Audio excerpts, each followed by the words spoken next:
Hello, friends. Welcome to second episode of Perlin Podcast. This is one of the saddest days for me.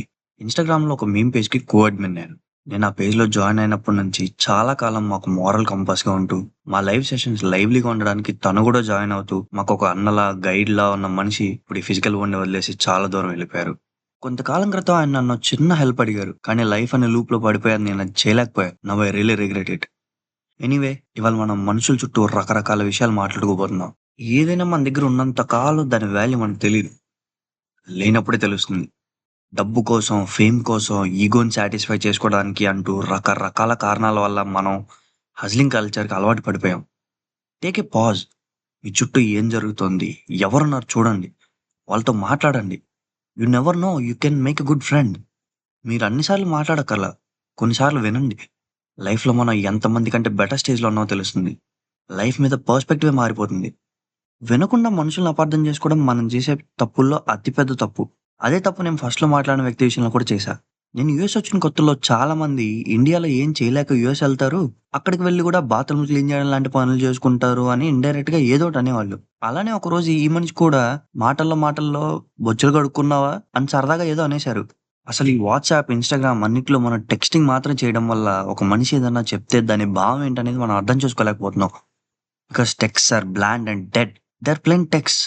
అలా ఆయన సర్కాస్టిక్‌గా అన్నారనుకుని రూడ్‌గా respond అయ్యా నేను. అప్పుడు ఆ మనిషి చాలా కూల్‌గా, "తెలుసు తమ్ముడు, నేను గూడా వేరే కంట్రీలో ఉండి చదువుకున్నవాడినే. నిన్నెందుకు తక్కువ చేసి మాట్లాడతా" అంటే, "అరెరే! తప్పుగా అర్థం చేసుకున్నా" అని వెంటనే సారీ చెప్పా. మనిషికి మనిషే తోడు సార్. హెల్ప్ కావాలని మనం దేవుడిని అడిగితే ఆయన డైరెక్ట్‌గా రాడు. ఇంకో మనిషినే పంపిస్తాడు. అది నీకు అవసరమైనప్పుడు వేరే మనిషి రూపంలో అయ్యుండొచ్చు.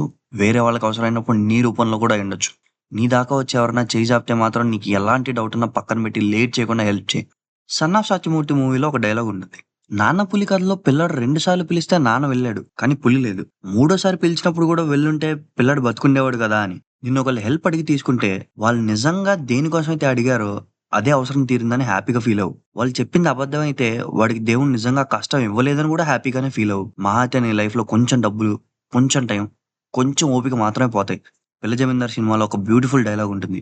దేవుడు మనుషుల్ని ప్రేమించడానికి, డబ్బుల్ని వాడుకోవడానికి పుట్టిస్తే, మనం మాత్రం డబ్బుని ప్రేమిస్తున్నాం, మనుషుల్ని వాడుకుంటున్నాం అని. దేవుడు అదివ్వలేదు, ఇదివ్వలేదని కుదిరినప్పుడల్లా దేవుడి మీద మనుషులు కంప్లెయింట్లు ఇస్తాం. అన్నీ ఇచ్చినప్పుడు "నువ్వు అన్నీ ఇచ్చావని నన్ను చూసి ఏడుస్తున్నారు" అని మనుషుల మీద దేవుడికి కంప్లెయింట్ ఇస్తాం. కానీ నీకు అన్నీ ఇచ్చినప్పుడు ఆ దేవుడి మీద గ్రాటిట్యూడ్ ఉండదు. నీకు అన్నీ ఇవ్వనప్పుడు నీతో ఉన్న మనుషుల మీద గ్రాటిట్యూడ్ ఉండదు. గ్రాటిట్యూడ్‌తో లైఫ్ లీడ్ చేద్దాం బాస్. పీస్ అండ్ హ్యాపీనెస్ అన్నీ ఉంటాయి. ఉన్న దాంట్లో సర్దుకోమని చెప్పట్లా. You always need to do better in life. కానీ బెటర్ అయ్యే ప్రాసెస్‌ని ఎంజాయ్ చెయి. బెటర్ అయ్యే ప్రాసెస్‌లో మనుషులను కలుపుకొని ముందుకెళ్ళు. బెటర్ అయ్యే ప్రాసెస్ ఆగిపోకుండా ఉన్నందుకు be grateful. Be a human. Thank you. మళ్ళీ ఫ్రైడే కలుద్దాం.